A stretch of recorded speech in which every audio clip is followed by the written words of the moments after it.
Welcome to the Press Box Podcast. Hi, I'm Ralph Miranda, your co-host, and Joseph Miranda, my co-host, will be joining me in a little bit. And we've been off for a few weeks. I think our last episode was the 2018 Major League Baseball preview, but we're back. You know, Joseph's been involved with the Blue Wahoos in Pensacola and working with them. So it's tough to manage our schedules. We've got to get some more guests on. We're looking forward to doing that. But we've got a great episode for you today. We're going to talk a little bit about the Masters, the recently concluded Masters, a little bit about Patrick Reed, the winner, about Tiger Woods, and about golf in general. We're going to talk about baseball. We're roughly 3 weeks into the season right now. We've had a lot of cold weather, and we got some teams sitting on top of their divisions that weren't expected to be there. We got others that were expected to be on top that are suffering and struggling right now. So we're going to discuss that. And we're also going to talk NFL draft. We're 11 days away from the NFL draft. We've already had some teams trading picks here and there to jockey for position to get players that they want. So we'll discuss that. We're also going to touch a little bit about the NBA playoffs, which are starting, which started this weekend, first round games. We'll talk a little bit about that. So lots to talk about on the Press Box Podcast. Remember, it's brought to you by Bonus Room Art, our sponsor, www.bonusroomart. Go there for Jaclay prints, and as well as the media tab that'll talk about, shows you some of the artwork that our producer Nathan's been doing. Make sure you go to our blog, and that's theoldlinebacker.com. You can listen to the podcast there as well as on iTunes and Stitcher. You can subscribe on iTunes. You can go right to the blog, theoldlinebacker.com, and listen as well as other insights on the sporting world. So without further ado, let's get right into it on the Press Box Podcast.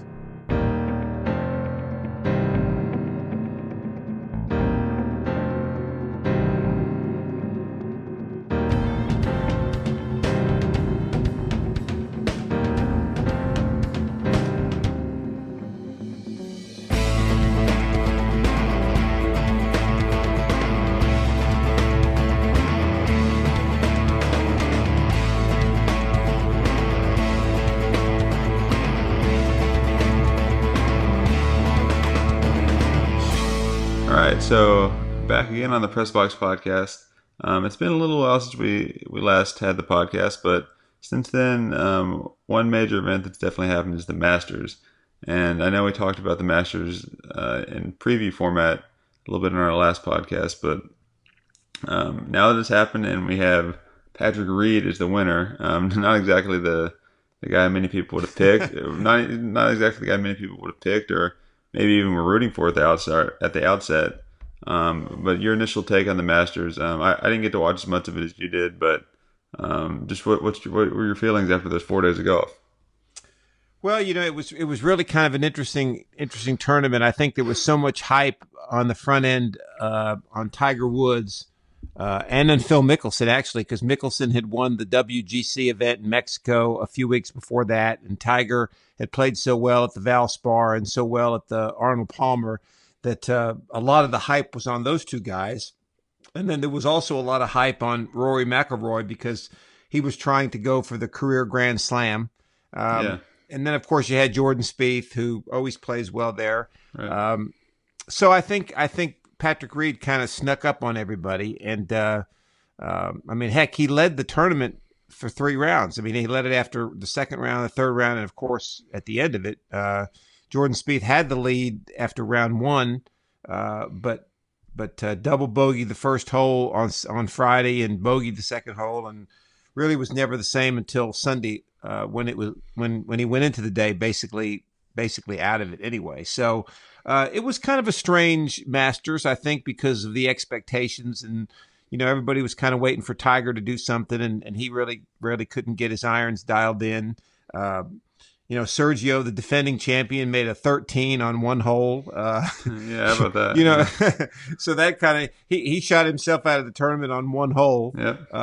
So it was interesting to say the least. Jordan Spieth did make a nice charge on Sunday.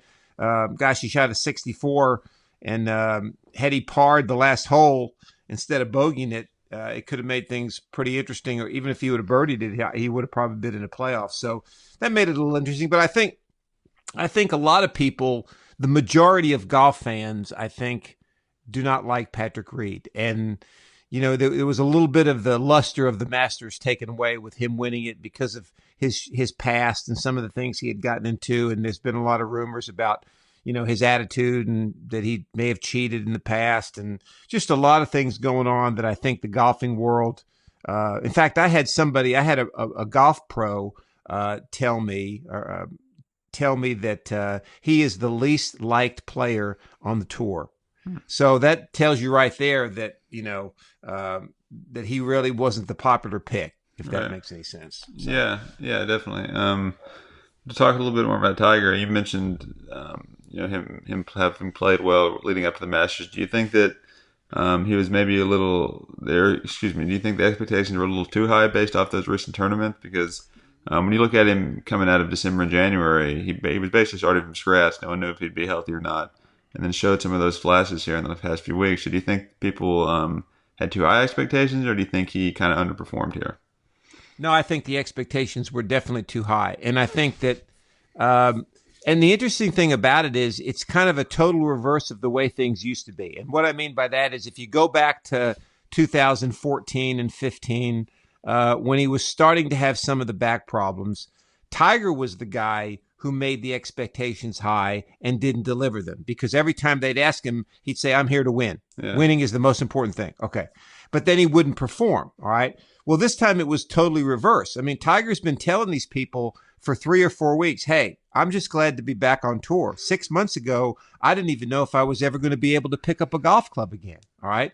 And here I am being able to compete week after week, consecutive weeks. I'm playing in a major again for the first time since 2015. I'm just happy to be here. But of course, his success on the early tournaments, the media ratcheted up the expectations. So right. I think he did not play as well as he played the previous 2 or 3 weeks. His irons, his proximity to the hole, which is a stat they keep on the PGA Tour, and it's obvious. I mean, how close does he get to the hole? It was not very good. He left himself with lots of long putts for birdies or for pars, and that hurt him quite a bit. His driving actually got a lot better as the tournament went on. I think Sunday he hit it extremely well. In fact, he shot a 69 Sunday, drove it very, very well.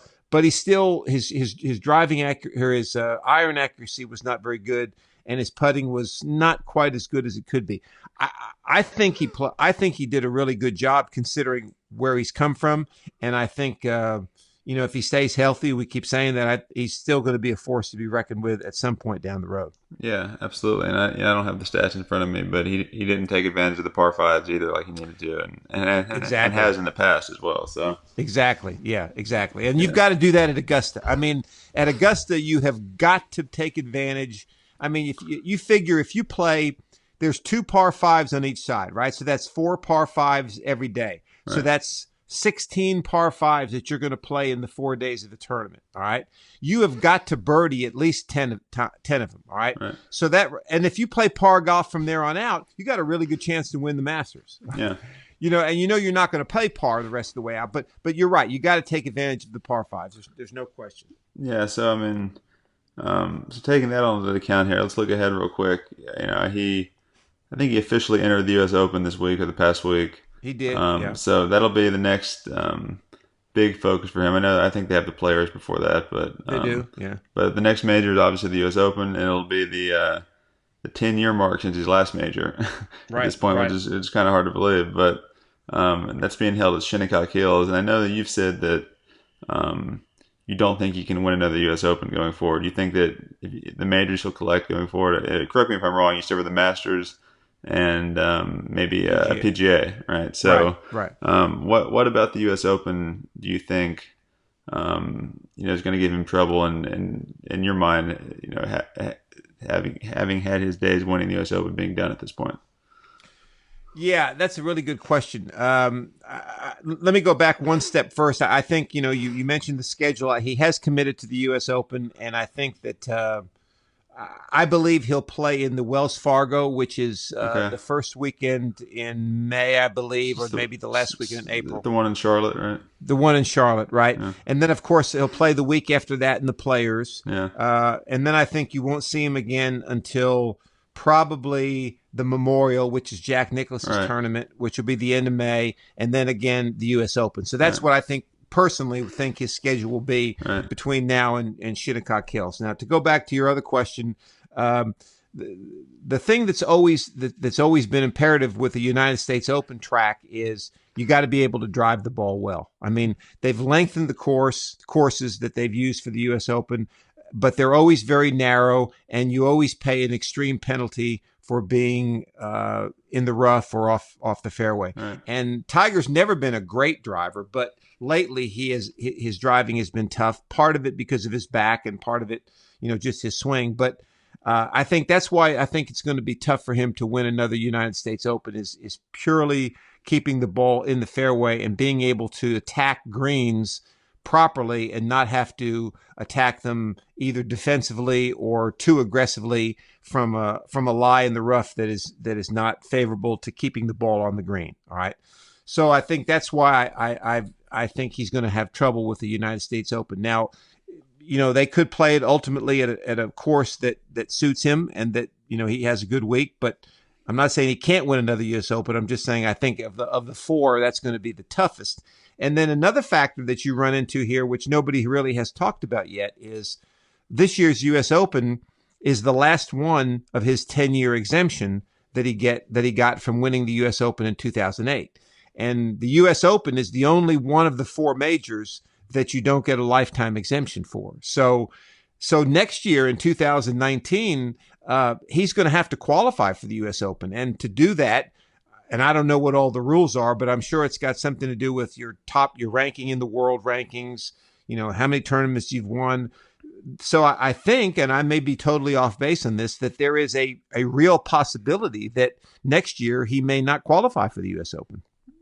I mean, yeah, I guess you may be right technically, but I mean, how many people play in the U.S. Open every year that you've never heard of that qualify? I mean, oh, well, I mean, he can qualify going through the qualifying events, but I'm saying he may not qualify without having to go through all that. no, I'm saying just him being on the tour, like just playing tour events, and he'll qualify for the U.S. Open. I mean, well, you should, but you just never know. I don't know what the qualifications are. That's the thing. Yeah. I mean, not everybody gets to play in the U.S. Open. It is the U.S. Open, meaning anybody can play in it. right. But if you don't check one of those boxes that gives you that automatic entry into it, then you have to go through all those qualifying events. Right. Oh yeah. Well, but, yeah. I was trying to say that I think if he just plays out a tour schedule, he'll qualify. He'll check one of those boxes somehow. Probably. Yeah. More than likely he will. Yeah. Right. Yeah, but I think that's going to be the toughest one for him to win.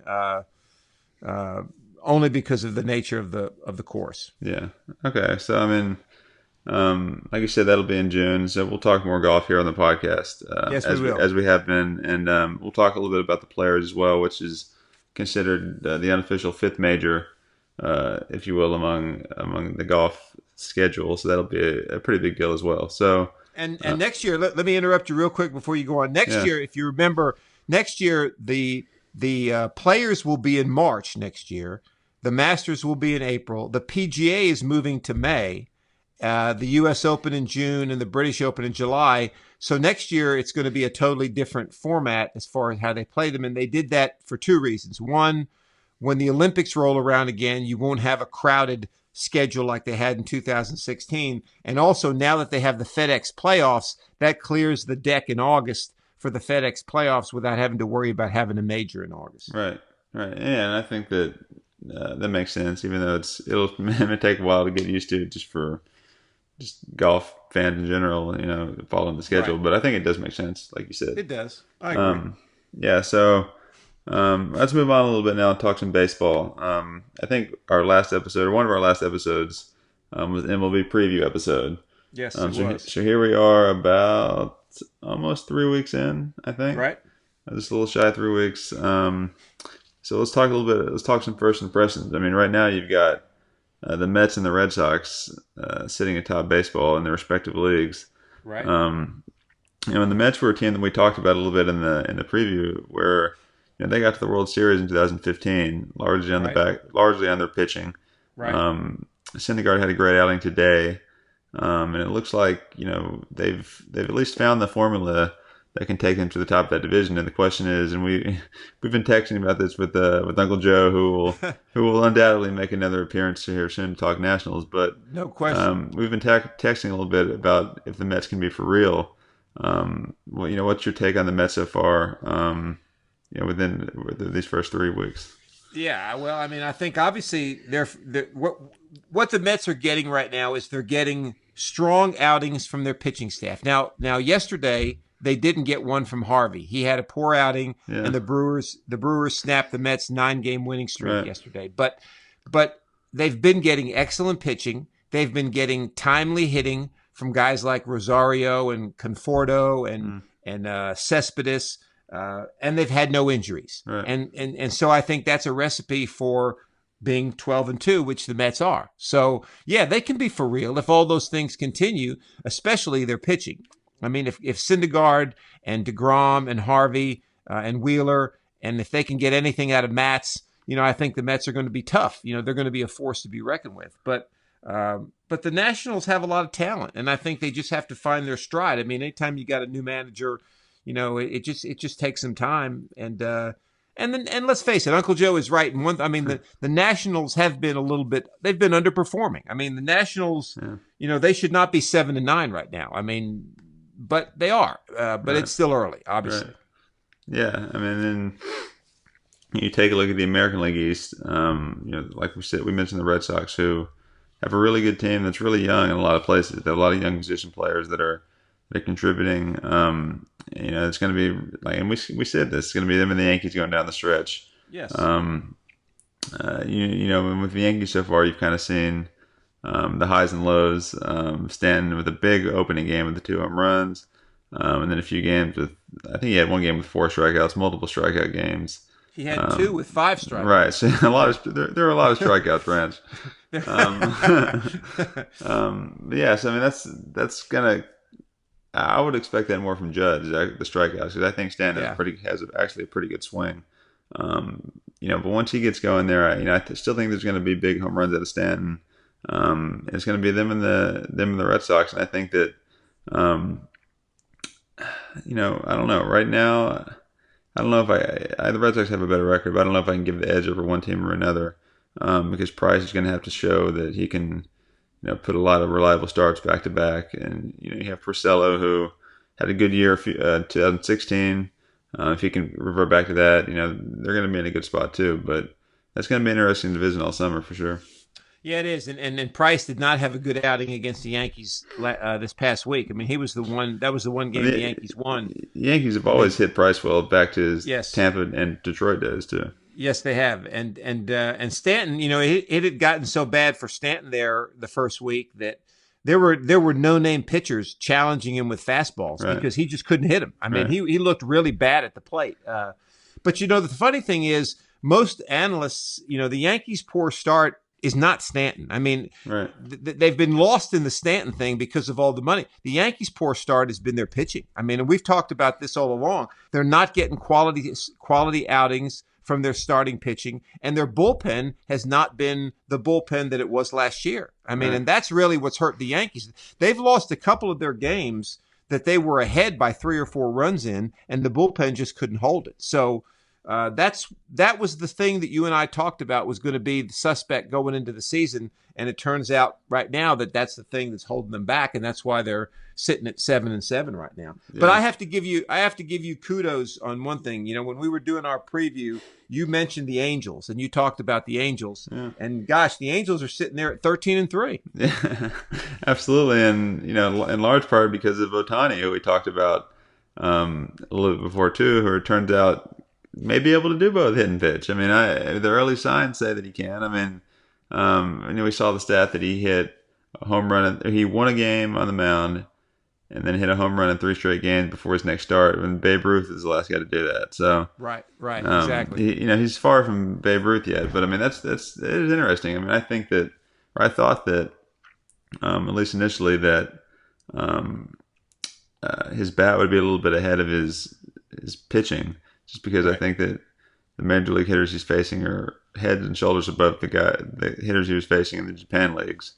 Whereas, if you can hit, you can hit to some degree, even though Right. you will take some adjustment. But the start where he what did he take a no hitter in the seventh or Yeah. Yeah. something He like did. that? Yeah, 7 innings Exactly. pitched, double digit strikeouts.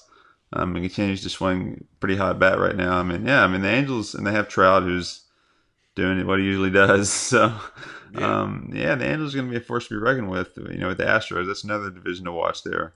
Well, I Um, think I think we talked about those two teams. We talked about the Yankees and the Red Sox in our preview, and that's the Red Sox are holding up their end of the bargain, and the Yankees are will be there. I think at the end. We talked about the Mets and the Nationals.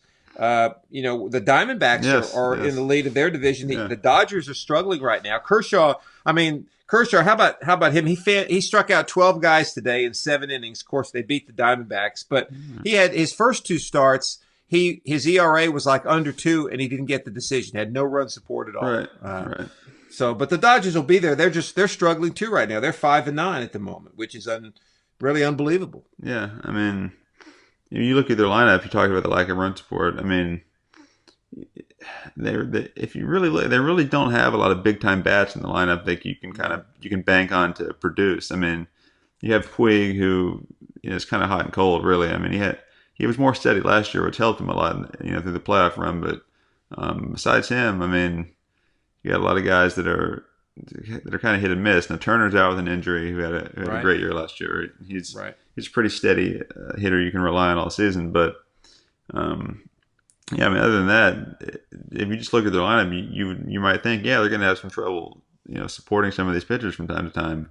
Whereas the Diamondbacks, they have Goldschmidt, they lost JD Martinez. Right. They have a guy in the middle of their lineup that they can count on, who's going to be an MVP candidate. And they're off to a really good start right now. 10 wins for them as well. Yeah, and the Dodgers. We've talked about, you and I talked a couple weeks ago about Cody or Bellinger. Right.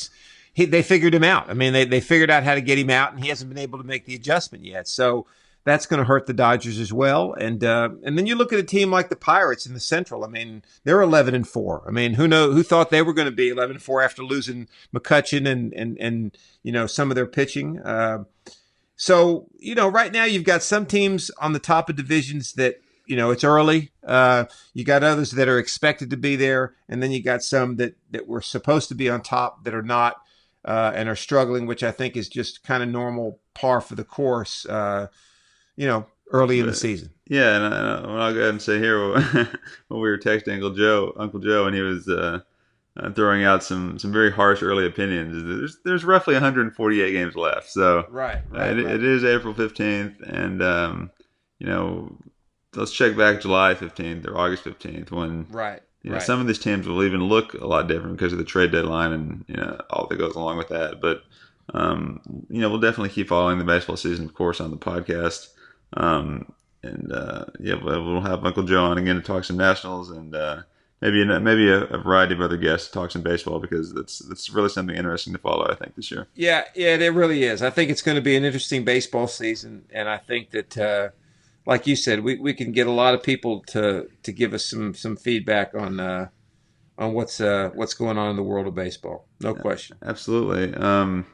Lastly, let's look ahead here to 11 days from now. We have the 2018 NFL Draft from Dallas. Is that correct? That's correct. Okay, from Dallas, who just released Dez Bryant, which we can get to in a second as well. Some news out of there, but I'll go ahead and let you start off talking about the draft a little bit. Some points you want to hit, and then I'll jump in as well after that. Yeah, I think the draft is going to be interesting, and I'm looking forward to it as well. We've already had, you've got the Cleveland Browns. The Browns have the number 1 pick, and the Browns have the number 4 pick as well. Yeah. We've already had some trades. The Jets were at number 6. They traded with the Colts to move up to the 3rd spot in the draft. The Colts dropped down to 6. Of course, there were other factors, other picks traded in that as well. But the bottom line is they swapped to the 3rd and the 6th pick. Right. You had the Buffalo Bills trading up with the Cincinnati Bengals. Buffalo traded up from 21, swapped with the Bengals to number 12. And rumor has it that the Bills, who are desperately want a quarterback because they traded Tyrod Taylor to the Browns, there's rumor that they may make a deal with the Giants at the number 2 spot. If the Giants don't want to take a quarterback or can't get the guy they want, they may trade with the Bills. But I don't think the Bills have enough capital, to be able to entice the Giants. And I'm not sure the Giants want to drop from 2 to 12. That's a pretty significant drop. So I don't think they would want to move anywhere, but maybe 5 or 6, which probably won't happen. I wouldn't think. But anyway, so there's lots of intrigue, and there's been lots of questions about these quarterbacks and who's going to take who. And the Browns, if they don't screw it up here, the Browns could very easily be in a position to nab not only a franchise quarterback, but Saquon Barkley as well. Yeah, I was going to say, if I'm the Browns, and I haven't studied the 3 quarterbacks everybody talks about as much, but if you feel like if you feel good about all of them, you take Barkley at number 1, and then you're guaranteed one of those 3 guys number 4, right? I mean, if the Giants, and there's no guarantee the Giants are going to take a quarterback, even though let's say even if they take the guy from USC, Darnold, and the Jets take Rosen, well, then you can still take Josh Allen at 4 if you feel good about him. So, what you said is a good point there. That they do have a way to get Barkley, who, that's interesting as well.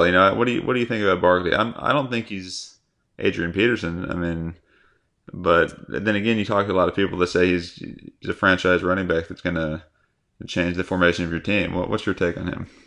Yeah, that's a really good question. I don't know that you. Running backs, and no offense to Saquon Barkley is probably one of the best running backs to come out of the draft since Adrian Peterson, okay? Without a doubt, all right? I think he's better than Leonard Fournette. I think he's better than Ezekiel Elliott, my opinion, all right? But do you want to spend $30 million guaranteed on a running back with one of the top 2 or 3 picks in the draft? I don't know if that's smart because, there's a lot of running backs in this draft. I mean, there's those 2 guys from Georgia. There's bunches of running backs. You can get a quality running back. I mean, look at Alvin Kamara. He was the offensive rookie of the year. They drafted him in the 4th round. All right. So that's the question you have to ask yourself when it comes to Saquon Barkley is, are you willing to pick a running back that high when you can afford to get one a lot lower? Okay. Yeah, that's an excellent point there about Kamara. I mean, I was just going to say that every year you turn on the TV in week 10, 11, you see running backs that are contributing big time that from the middle rounds or that even went undrafted at times.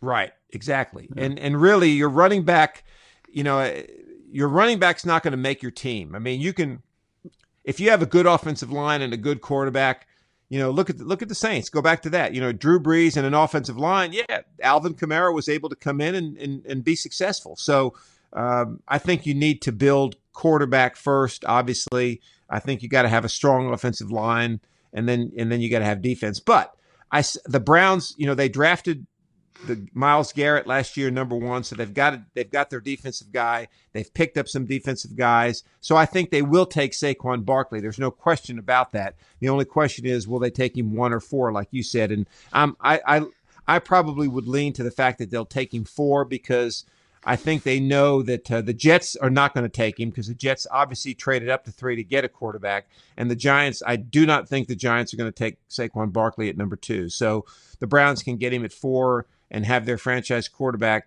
and their running back and, move on down the road. So yeah.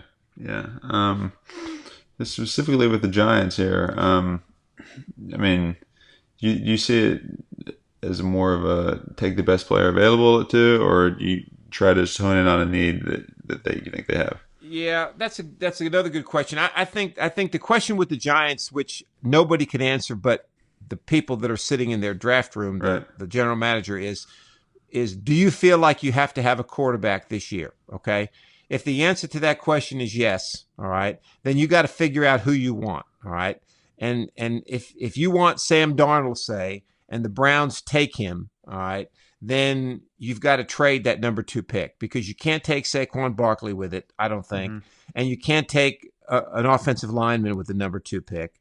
And there's nobody else that you should take with it. So I would trade out of there, move down in the 1st round, get some additional draft picks. And then with my 1st round pick farther down, I would take the offensive lineman. Okay. Right. And then you've built up some other draft picks.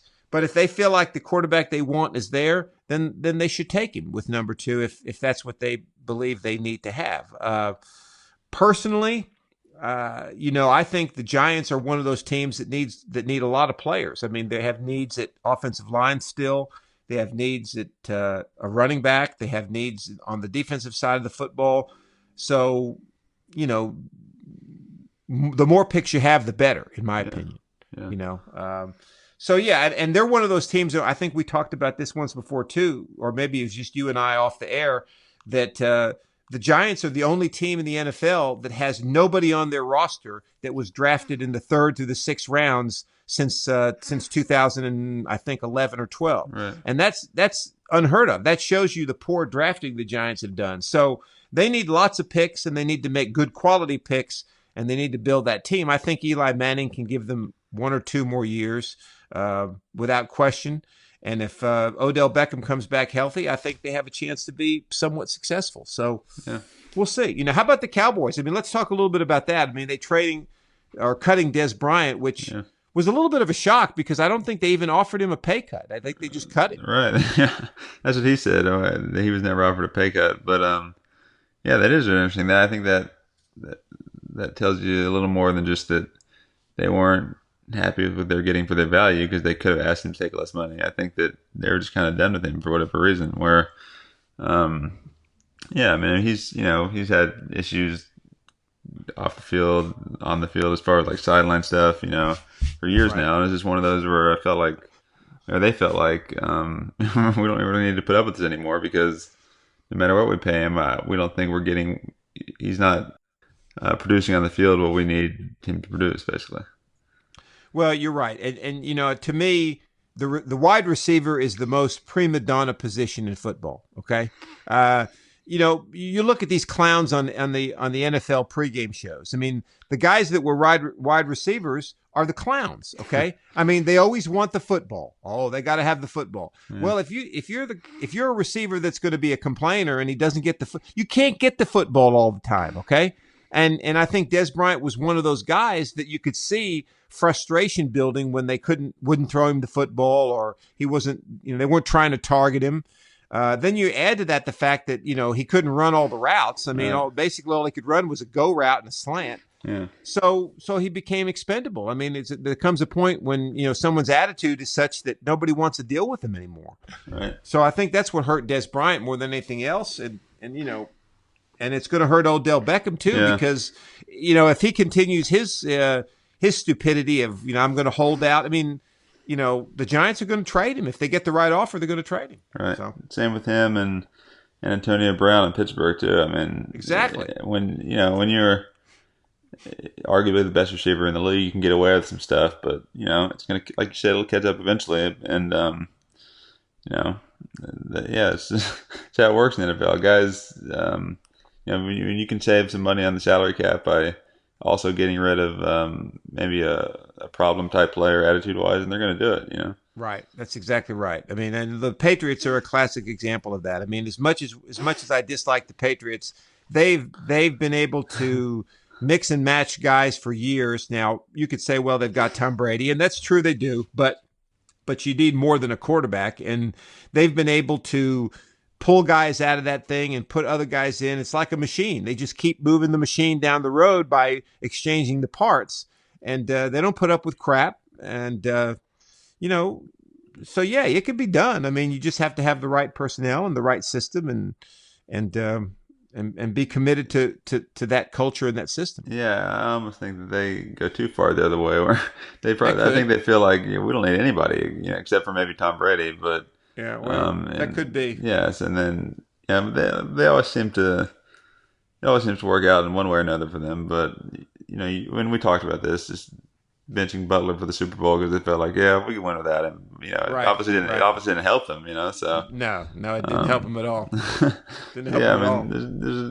You can go too far the other direction, I think, also with that as well.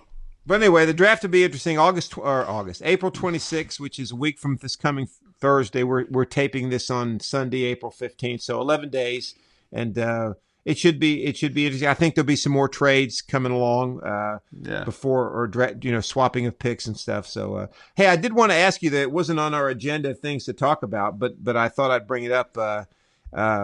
The Pacers spanked the Cavaliers tonight in the playoffs, and they were saying that it was LeBron James had a 21 game winning streak of first round games. Like the teams he'd been on have won 21 straight first games. Right. So now, granted, the Cavs were not the 1 seed. I think they were the 4 seed. So this was an even matchup if you look at seeding. Right.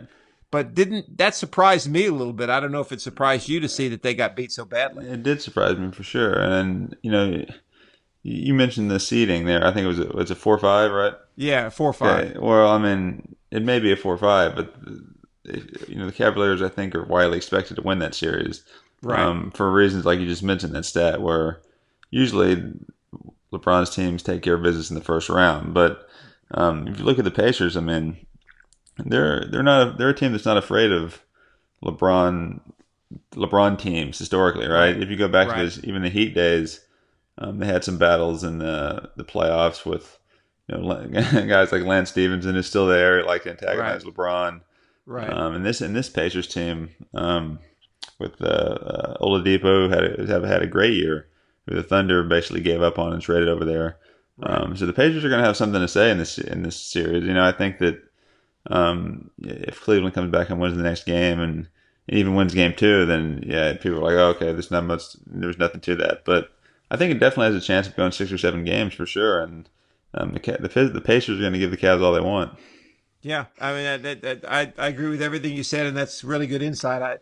It just shocked me, and the game wasn't really even close. I mean, I think it got a little closer towards the end, but the Pacers pretty much beat them up and down the court. But the rest of the NBA playoffs don't excite me this year for some reason. I don't know why. I mean, I'm excited about the NBA playoffs. I'll admit that.